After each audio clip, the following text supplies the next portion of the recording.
വയനാട്ടിൽ 43-കാരി ക്രൂരമായ പീഡനത്തിന് ഇരയായിരിക്കുകയാണ്. ഇപ്പോൾ അതിജീവിത നമ്മോടൊപ്പം ചേരുകയാണ്. എന്ത് പീഡനമാണ് താങ്കൾ നേരിട്ടിരിക്കുന്നത്? എന്താണ് താങ്കൾക്കുണ്ടായ പ്രശ്നം? എന്താണ്?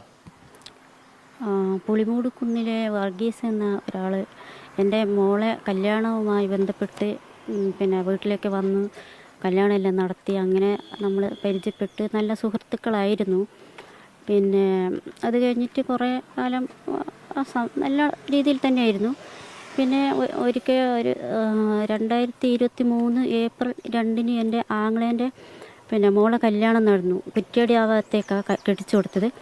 അതെല്ലാം കഴിഞ്ഞിട്ട് ഞാൻ വീട്ടിലെത്തിയത് ഞാൻ ഒറ്റക്കാണ് വീട്ടിൽ. അന്നേരം ഒരു വൈകുന്നേരം ആണ് ഇയാൾ എൻ്റെ വീട്ടിലേക്ക് വരുന്നത്. അപ്പം ഞാൻ നല്ല രീതിയിൽ തന്നെയായിരുന്നു അയാളോട് സംസാരിക്കുകയോ എല്ലാം ചെയ്തത്. എന്നിട്ട് അയാൾ ഏതോ ഒരു സ്വാമീൻ്റെ അടുത്ത് പോയിട്ടാണ് പോലും വന്നത്. ഒരു ജപിച്ച ചരടെല്ലാം എടുത്തിട്ടാണ് വന്നത്. അപ്പോൾ എൻ്റെ കയ്യിലെല്ലാം കെട്ടിത്തന്നിട്ട് എന്നെ ഇഷ്ടമില്ലാന്ന് പറഞ്ഞിട്ടും എന്നെ പീഡിപ്പിക്കുമായിരുന്നു ലൈംഗികമായിട്ടല്ല. അപ്പോൾ ഞാൻ ഇത് പറഞ്ഞാൽ ആ സ്വാമീൻ്റെ അടുത്ത് പറഞ്ഞിട്ട് നിന്നെ കൊന്നുകളയും, നീ മാത്രമല്ല നിൻ്റെ കുടുംബത്തോട് ഉണ്ടാവില്ല ഭൂമിയിൽ എന്നെല്ലാം. അങ്ങനെ എപ്പോൾ വരുമ്പോഴും ഇയാൾ ഇടയ്ക്കിടയ്ക്കെല്ലാം വീട്ടിൽ വരുമ്പോഴെല്ലാം കള്ളും കുടിച്ചിട്ടാണ് വരിക. ഞാൻ എന്ത് പറഞ്ഞാലും അയാൾ നീ കൂടുതലൊന്നും പറയണ്ട, നീ ഭൂമിയിലുണ്ടാവില്ല, എനിക്കെതിരെ എന്തെങ്കിലും സംസാരിക്കുകയോ ആരോടെങ്കിലും പറയുകയോ നീ ചെയ്താൽ നീ ഉണ്ടാവില്ല ഭൂമിയിൽ. മരിക്കാൻ കൊതിയില്ലെങ്കിൽ ഞാൻ പറയുന്നതനുസരിച്ചിട്ട് ജീവിച്ചോളണം. ആരോടും ഒന്നും പറയാൻ നിൽക്കരുത്, ആരെ വീട്ടിലും പോകരുത്, ആരോടും നല്ലോണം സംസാരിക്കാൻ പാടില്ല, ആണുങ്ങളടുത്ത് ഇങ്ങനെ പോയി നിൽക്കാനും പാടില്ല. അതൊന്നും സ്വാമിക്ക് ഇഷ്ടമല്ല. അങ്ങനെയൊക്കെ വരുമ്പോൾ നിനക്ക് എന്തെങ്കിലും അപകടം സംഭവിക്കും എന്നെല്ലാം പറഞ്ഞ് എന്നെ ഭീഷണിപ്പെടുത്തുമായിരുന്നു. അങ്ങനെയൊക്കെ ചരട് രണ്ടാമത് ചരട് പൊട്ടിക്കഴിഞ്ഞപ്പോൾ ആ ചരട് കെട്ടിക്കഴിഞ്ഞാൽ എനിക്ക് എന്തോ മരണവെപ്രാളം പോലെ എന്തെല്ലോ ആയിത്തീരും. അപ്പോൾ ഇയാളെ തന്നെ വിളിക്കണമെന്നാണ് ഇയാൾ പറയുന്നത്. എൻ്റെ സിമ്മെല്ലാം മാറ്റിയിട്ട് വേറെ ആരും വിളിക്കരുത്, എന്നെ മാത്രം വിളിക്കണം എന്നെല്ലാം പറഞ്ഞിട്ടാണ് ഇയാൾ പോകുന്നത്. അപ്പോൾ എനിക്ക് വേറെ ആരെയും വിളിക്കാനും തോന്നുന്നില്ല. ഇയാൾ മഞ്ഞവെള്ളത്തിൽ എന്തെല്ലോ കലക്കിയിട്ട് എന്നെ കുടിപ്പിക്കുകയും ചെയ്തു. അങ്ങനെ കുറേ എന്നെ മാനസികമായി തകർത്ത് കളഞ്ഞ അയാൾ.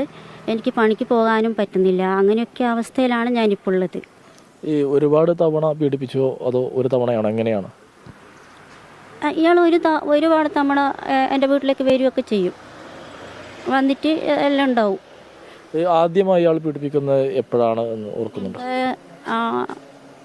ഏപ്രിൽ 2. ഏത് വർഷം? 2023. തുടർന്ന് 2025 വരെ പീഡിപ്പിച്ചു വന്നാണോ? 24 ഡിസംബർ വരെ അയാൾ വീട്ടിലേക്ക് ഇടയ്ക്കിടയ്ക്ക് വരുത്തുണ്ടായിരുന്നു. ലാസ്റ്റ് ഇയാൾ രാത്രിയിൽ എന്നെ വിളിച്ചിട്ട് പറഞ്ഞു, ഞാൻ സ്വാമീൻ്റെ അടുത്ത് പോയിട്ട് വരുന്ന നിന്നെ കൊല്ലാനാണ് സ്വാമി പറഞ്ഞത് എന്ന്. അപ്പം ഞാൻ ചോദിച്ചു എന്താന്ന്. അപ്പം എന്താന്ന് എനിക്കറിഞ്ഞൂടാ, നിന്നെ കൊല്ലും തന്നെയാണ് പറഞ്ഞത്, പക്ഷെ ഞാൻ സ്വാമീൻ്റെ കാലിൽ വീണ് കരഞ്ഞിട്ട് കൊല്ലരുത് എന്നെല്ലാം പറഞ്ഞിട്ടാണ് വരുന്നതെന്ന്. അപ്പം ഞാനിങ്ങനെ ആലോചിച്ചിട്ട് എനിക്ക് ഇയാൾ ഇങ്ങനെ ഭീഷണിപ്പെടുത്തുമ്പോൾ അത് തന്നെയായിരുന്നു എൻ്റെ മനസ്സിൽ. എൻ്റെ മക്കൾ മരിക്കോ ഞാൻ മരിക്കോ എന്നുള്ള അത് തന്നെയായിരുന്നു എൻ്റെ ചിന്ത. അല്ലെങ്കിലും ഞാൻ ടെൻഷന് മാനസികമായ പ്രശ്നത്തിൽ ഗുളികയെല്ലാം കഴിച്ചിട്ടാണ്. ഗുളിക കഴിക്കരുതെന്ന് സ്വാമി പറഞ്ഞു എന്ന് പറഞ്ഞിട്ട് അങ്ങനെ ഗുളികയെ നിർത്തിക്കളഞ്ഞിട്ടുണ്ടായിരുന്നു. അങ്ങനെ എനിക്ക് അസുഖം കൂടി. അങ്ങനെ ഇയാൾ കൊല്ലുമെന്ന് പറഞ്ഞപ്പോൾ ഞാൻ എൻ്റെ മനസ്സിൽ വിചാരിച്ച് എൻ്റെ മക്കളോടെങ്കിലും പറയാം, അല്ലെങ്കിൽ ഞാൻ ചത്താൽ അവരൊന്നും അറിയില്ലല്ലോ എന്ന് വിചാരിച്ചിട്ട് മോളെ വിളിച്ച് പറഞ്ഞു. അപ്പോൾ മോള് വന്നിട്ട് നമ്മളവിടെ CK ജാനു ചേച്ചീൻ്റെ അടുത്തെല്ലാം പോയി. അപ്പോൾ CK ജാനു ചേച്ചി പറഞ്ഞു പരാതി എഴുതി കൊടുക്കണം, അയാളെ അങ്ങനെയൊന്നും വിടാൻ പാടില്ല എന്ന് പറഞ്ഞിട്ട് പരാതി എഴുതി കൊടുത്ത്. അന്നേരമാണ് വർഗീസും വന്നു, അയാളെ കൂടെ വേറെ പാർട്ടിക്കാരുണ്ടായിരുന്നു. അന്നേരം പറഞ്ഞു ഇത് പ്രശ്നമാക്കണ്ട. ഈ നിലവിൽ ഈ ചരട് എന്തിനാണ് കെട്ടുന്നത്? ചരട് കെട്ടിയിട്ട് എന്താണ് പറയുന്നത്? എന്തിനാണ് ചരട് കെട്ടുന്നതെന്ന് പറഞ്ഞിരുന്നു? അത് എൻ്റെ മനസ്സ് നന്നാകാനാണ് പറഞ്ഞത്. എൻ്റെ മാനസിക പ്രശ്നം അത് മാറ്റിത്തരൂ എന്നെല്ലാം പറഞ്ഞിട്ടാണ് ഇയാൾ ഇങ്ങനെ പറഞ്ഞുകൊണ്ടിരിക്കുന്നത്. ഏത് സമയവും അങ്ങനെ പറഞ്ഞിട്ടാണ് എൻ്റെ അടുത്തേക്ക് വരുന്നതല്ല. അപ്പോൾ നമ്മൾ വിചാരിക്കില്ല, നമ്മളെ രോഗം മാറിക്കിട്ടുന്നല്ലേ നല്ലതെന്ന് വിചാരിക്കും. പിന്നെ എനിക്ക് മനസ്സിലായി ഇയാൾ എന്നെ കൊല്ലാൻ തന്നെയാണെന്നുള്ളത്. അപ്പോൾ പിന്നെ ഞാൻ അങ്ങനെ മോളെടുത്ത് പറഞ്ഞു, പിന്നെ പരാതി എഴുതി കൊടുത്ത്. അപ്പോൾ പിന്നെ പാർട്ടിക്കാർ 2-3 പേരുണ്ടായിരുന്നു അയാളെ കൂടെ. അപ്പോൾ അവർ പറഞ്ഞു ഇനി അയാൾ അങ്ങനെ വരില്ല, ഇനി ഇത് എങ്ങനെയെങ്കിലും ഒത്തുതീർപ്പിൽ നമുക്ക് വേണ്ടാന്ന് വെക്കാം, പിന്നെ ഇനി ഉപദ്രവം ഉണ്ടെങ്കിൽ വന്ന് പരാതിപ്പെട്ടാൽ മതി, പിന്നെ നമുക്ക് ബാക്കി കാര്യം നോക്കാമെന്ന് പോലീസുകാരും പറഞ്ഞായിരുന്നു. അങ്ങനെ ഇപ്പോൾ നമ്മളെവിടെ പരാതി നൽകിയിരിക്കുന്നു? ഇവിടെ കാട്ടിക്കുളത്ത് ഹെഡ് പോസ്റ്റിൽ. ഇയാളെ അറസ്റ്റ് ചെയ്യണം എന്നുള്ളതാണ് നമ്മുടെ ആവശ്യം അല്ലേ? അതെ, അയാൾ എന്നെപ്പോലത്തെ പെണ്ണുങ്ങൾ ഇനി ഇഷ്ടം പോലെ ഉണ്ടാവില്ലേ, ആരും ഇല്ലാത്തവരല്ല. അപ്പോൾ അവരെ പിന്നെ ഇങ്ങനെ ഭീഷണിപ്പെടുത്തി കൊല്ലുകയോ, പൈസ എല്ലാം വാങ്ങും.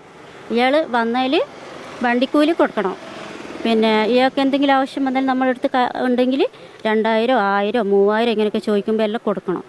അപ്പോൾ കൊടുത്തില്ലെങ്കിൽ ഇയാൾ ഭീഷണിപ്പെടുത്തും. അപ്പോൾ പിന്നെ ഇനി അയാൾ ഇതോടെ പഠിക്കണം. അയാൾക്ക് 2 മക്കളുള്ളതല്ലേ, ഭാര്യ ഉള്ളതല്ലേ, പിന്നെ ഈ സ്ത്രീകളെങ്ങനെ ചെയ്യാൻ പാടില്ല എന്ന് അയാൾ പഠിക്കണം.